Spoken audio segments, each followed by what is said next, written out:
But the key piece of data is yet to come. We're all keenly interested in the dendral results on the question mark shaft, and that could lead us, well, could lead us just about anywhere. There is a moment in every great obsession when the question stops being whether something exists and starts being whether you will live long enough to reach it. Marty Lagina reached that moment standing over a lab report in a war room on Oak Island, staring at carbon dating results that appeared to confirm what $75 million, 13 seasons, and the better part of his adult life had been chasing. Beneath the money pit, deeper than any previous excavation had ever reached, sealed behind a hydraulic system so sophisticated it had defeated every attempt to breach it for 229 years, sat a vault, not a theory, not a promising anomaly on a sonar scan, a physical, deliberately constructed chamber said to contain an estimated $300 million in historically significant contents. 229 years, 6 men dead, hundreds of shafts drilled, flooded, and abandoned. Every attempt to reach the bottom of that pit ending in the same catastrophic failure, rushing seawater, collapsing timbers, total destruction, and another generation of treasure hunters walking away with nothing but debt and unanswered questions. But Marty Lagina did not walk away. He poured $75 million into a small Canadian island that most people cannot even find on a map. He assembled geologists, archaeologists, engineers, and some of the most advanced excavation technology ever used in a private treasure hunting operation. He watched the ground collapse beneath 40-ton machines, stood behind safety barriers as years of work disappeared into clouds of dust, and still refused to quit. And now, beneath the money pit that has swallowed fortunes and lives for more than 2 centuries, the vault is said to be real. The contents are said to be real, and the story of how Marty Lagina's extraordinary quest reached this point is unlike anything Oak Island has ever seen. Tonight, we're taking you through every decision, every setback, every breakthrough, and every moment that nearly ended the search forever. But before we uncover what was finally found beneath Oak Island, take a second to subscribe to the channel and turn on notifications. We bring you the world's biggest mysteries, hidden discoveries, and incredible true stories every week. You won't want to miss what's coming next. Now, let's uncover the incredible investment behind what Marty Lagina built on Oak Island. To understand what Marty Lagina ultimately achieved on Oak Island, you first have to understand what $75 million actually looks like when it's invested with precision instead of blind optimism.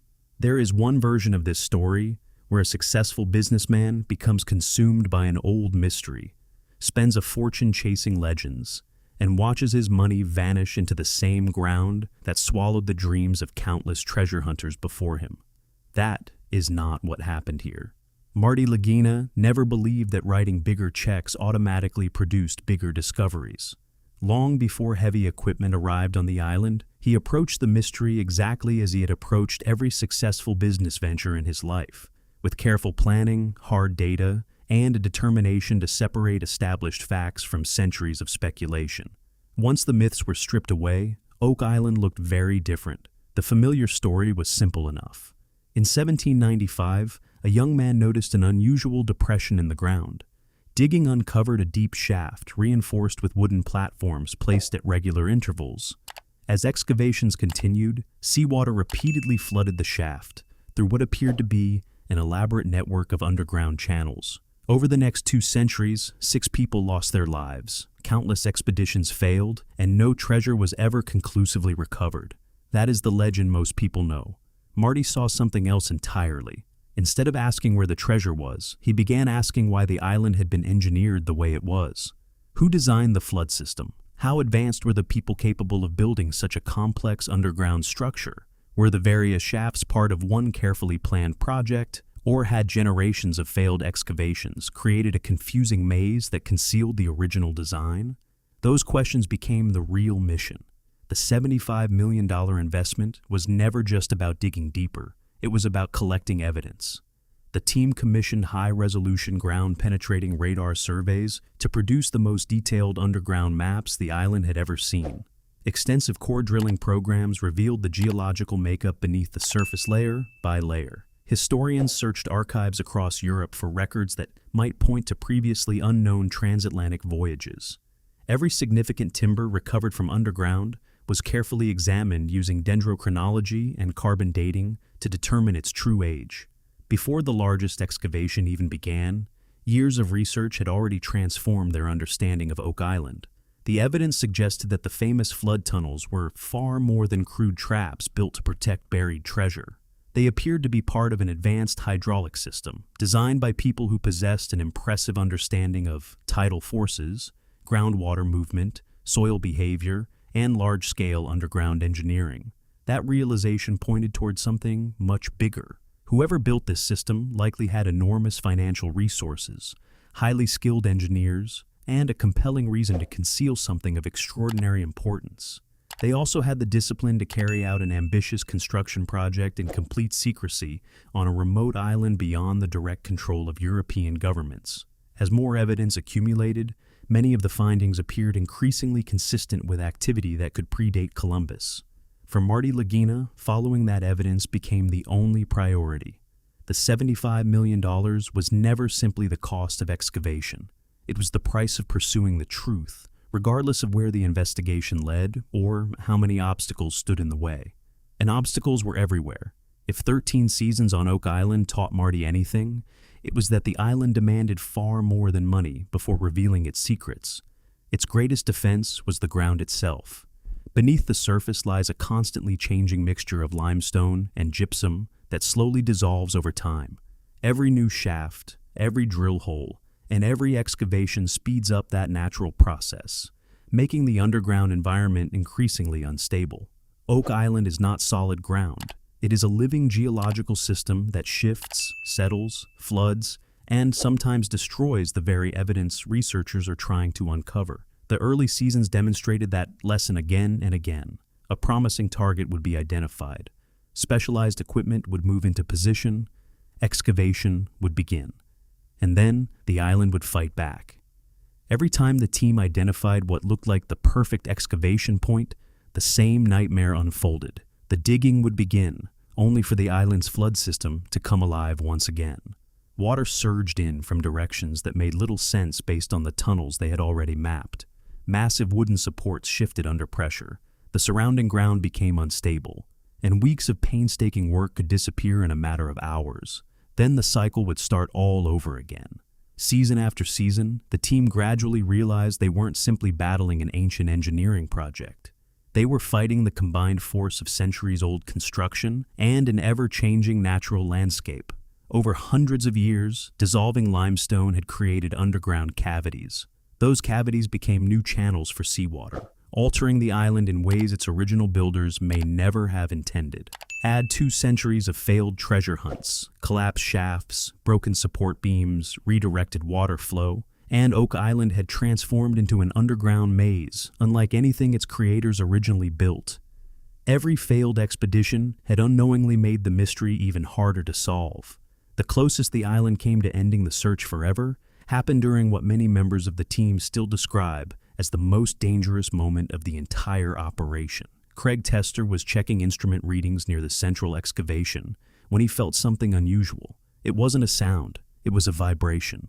A deep, low-frequency tremor traveled upward through the ground, into his boots, and settled in his chest. The kind of warning experience miners instantly recognize as the sign of something going terribly wrong beneath the surface. Before he even reached for his radio, the vibration intensified. The faint tremor became a deep groan. The groan became a violent roar. Without warning, the ground around the money pit suddenly gave way. Across an area wider than a large truck, the surface dropped nearly 3 feet as an underground cavity that had remained intact for centuries collapsed in a rapidly expanding chain reaction. Nearby, a 40-ton excavator lurched violently as the earth disappeared beneath one of its tracks. The operator reacted within seconds, reversing with remarkable precision until the machine reached stable ground by only a few feet. Had the collapse extended slightly farther, both the excavator and its operator could have vanished into the void. Workers immediately abandoned equipment and ran for safety. A massive cloud of dust rose above the money pit, visible even from the causeway leading onto the island. Then everything became eerily quiet. The only thing left was the frantic process of counting every crew member, making sure no one had been trapped beneath the collapse. Rick Lagina instinctively ran toward the danger instead of away from it, calling out names as he tried to confirm everyone had escaped. Marty intercepted him near the safety barrier and quietly assured him that the entire crew was accounted for. Even after hearing those words, Rick remained standing at the edge of the collapse, gripping the railing in silence long after the dust had settled. The incident forced local authorities to suspend all excavation activities, while engineers evaluated whether the site remained safe. That evening, the atmosphere inside the war room was unlike anything the team had experienced before. 13 seasons of work, years of sacrifice, millions of dollars invested. All of it sat frozen on the monitors as everyone replayed footage of the collapse again and again. No one spoke. Each person was silently asking the same question. How close had they come to losing everything? And if continuing meant risking lives, was the search still worth it? The answer arrived in the least dramatic way imaginable, not through another excavation, not through another scan, but through a laboratory report. The collapse had exposed a section of previously untouched timber, buried deep beneath the surface. When experts examined the wood, they identified carefully carved tool marks that closely matched medieval woodworking techniques. Carbon dating later placed the timber between 1350 and 1400 AD, well over a century before Christopher Columbus reached the Americas. Suddenly, everything changed. What had nearly ended the project had also revealed evidence hidden underground for more than 600 years. Walking away was no longer an option. From that point forward, the investigation entered an entirely different phase. One discovery completely overturned the assumptions that had guided every excavation during the previous 13 seasons. For years, the team believed the money pit itself was the ultimate destination. The shaft, the flood tunnels, the repeating layers of timber. Everything seemed to point toward a single objective buried directly beneath the center of the island. But the evidence suggested something entirely different. The vault wasn't located beneath the money pit in the way everyone had imagined. It wasn't waiting at the bottom of an endlessly deep vertical shaft. Instead, it appeared to be hidden off to the side, concealed beneath the shoreline itself. According to this interpretation, the flood system had never been designed simply to stop intruders. Its real purpose was to divert both attention and seawater toward the money pit, while keeping the true chamber isolated, dry, and almost impossible to detect. If that theory was correct, then the implications were astonishing. For more than 2 centuries, every expedition had been doing exactly what the original builders intended. They had been chasing the decoy. The money pit may have been the greatest distraction ever constructed, an elaborate trap that successfully redirected generations of treasure hunters for 229 years, while the real chamber remained untouched beneath the shoreline. Then came the moment that changed everything.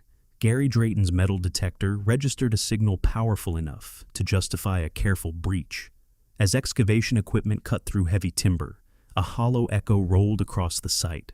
The crew immediately slowed the operation, applying everything they had learned over 13 seasons about how unpredictable Oak Island could be. When the hidden chamber finally came into view, one detail stunned everyone. It was completely dry. After centuries of flooded shafts and water-filled excavations, finding a sealed room untouched by seawater seemed almost impossible. Ironically, the very hydraulic system that had frustrated treasure hunters for generations may have been preserving the chamber all along. Rather than simply flooding excavations, the elaborate network appeared to function as a sophisticated system of water control, keeping the true vault protected while directing the ocean's force toward anyone searching in the wrong place. The more experts examined the chamber, the more remarkable it became. This wasn't simply a hidden room buried beneath Oak Island. It appeared to be the centerpiece of an incredibly sophisticated engineering system. Rather than allowing seawater to flood the vault itself, the network surrounding it seemed designed to keep the chamber completely dry while turning every nearby excavation into an impossible battle against water. In many ways, the very mechanism that had frustrated searchers for generations may have been preserving the chamber all along. When investigators first stepped inside under dim work lights, the walls immediately captured everyone's attention. The timber wasn't smooth. Every surface carried the unmistakable marks of hand craftsmanship. These weren't the perfectly uniform cuts left by modern equipment. They were individual tool marks, each stroke revealing the work of skilled craftsmen using techniques that disappeared centuries ago. Experts noted shallow curved grooves consistent with medieval European woodworking methods. They resembled the same construction practices used to build great stone cathedrals across France and the massive castles that still stand throughout Scotland. That observation immediately raised an extraordinary possibility. Whoever built this underground structure wasn't an isolated group of treasure hunters. They possessed highly trained craftsmen, advanced engineering knowledge, significant financial resources, and the ability to organize a project of enormous complexity thousands of miles from Europe. For years, one theory had repeatedly surfaced whenever Oak Island was discussed: the Knights Templar. Just as often, that theory had been dismissed as speculation. But discoveries like these made that dismissal increasingly difficult. When the Knights Templar were officially dissolved in 1312, history records the disappearance of immense wealth, sacred relics, valuable archives, and financial assets that have never been conclusively traced. For more than 7 centuries, historians have debated their fate. Some believe everything was confiscated by the French crown. Others argue that key members of the order secretly moved their most valuable possessions before the arrests began. No single explanation has ever been universally accepted, and discoveries like those on Oak Island continue to fuel that debate. But perhaps the most important story isn't the gold. It isn't the estimated $300 million. It isn't even the mystery itself. Instead, ask a different question. What did Marty Lagina actually accomplish? Not simply for Oak Island, not only for television audiences or treasure hunters, but for the way difficult historical mysteries are investigated. His greatest achievement wasn't spending millions of dollars. It was changing the method. He demonstrated that persistence alone isn't enough. Success comes from combining determination with science, engineering, historical research, and disciplined analysis. The difference between failure and progress was never simply who dug the deepest hole or brought the biggest machines. It came down to asking better questions. Instead of chasing legends, Marty followed evidence. Instead of treating Oak Island as an unsolvable myth, he approached it as a complex engineering puzzle with answers hidden beneath layers of history. For more than 2 centuries, nearly every expedition focused on the same narrative: pirate treasure, the money pit, flood tunnels, a fortune waiting beneath a vertical shaft. Every search followed the story that had fascinated people since 1795. And if the latest interpretation is correct, that story was exactly what the original builders wanted everyone to believe. The legend itself became the trap. Marty Lagina approached the island differently. His team relied on geophysical surveys, engineering studies, carbon dating, historical archives, geological mapping, and scientific testing instead of assumptions. The $75 million wasn't spent recklessly. It was invested carefully over 13 years, allowing each new discovery to shape the next decision rather than forcing conclusions before the evidence existed. If the findings continue to withstand scientific scrutiny, their significance extends well beyond Oak Island. The investigation may offer new insight into pre-Columbian voyages across the Atlantic. It may reshape discussions surrounding the disappearance of Templar wealth and records. It may even challenge long-held assumptions about the engineering capabilities and global reach of medieval organizations.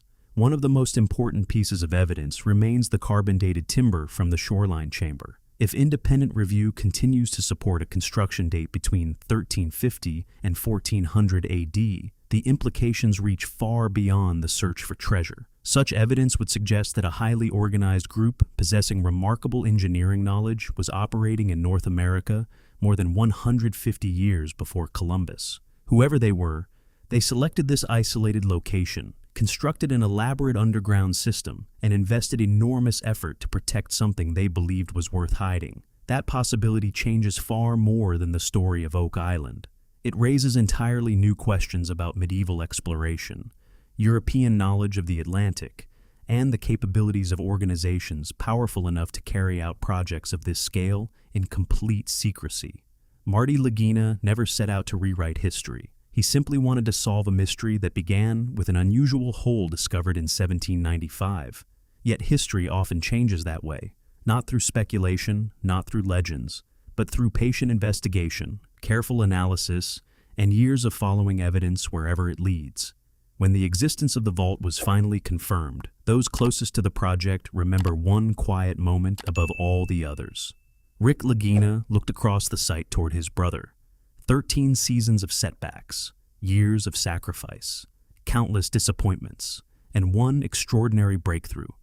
After everything they had endured together,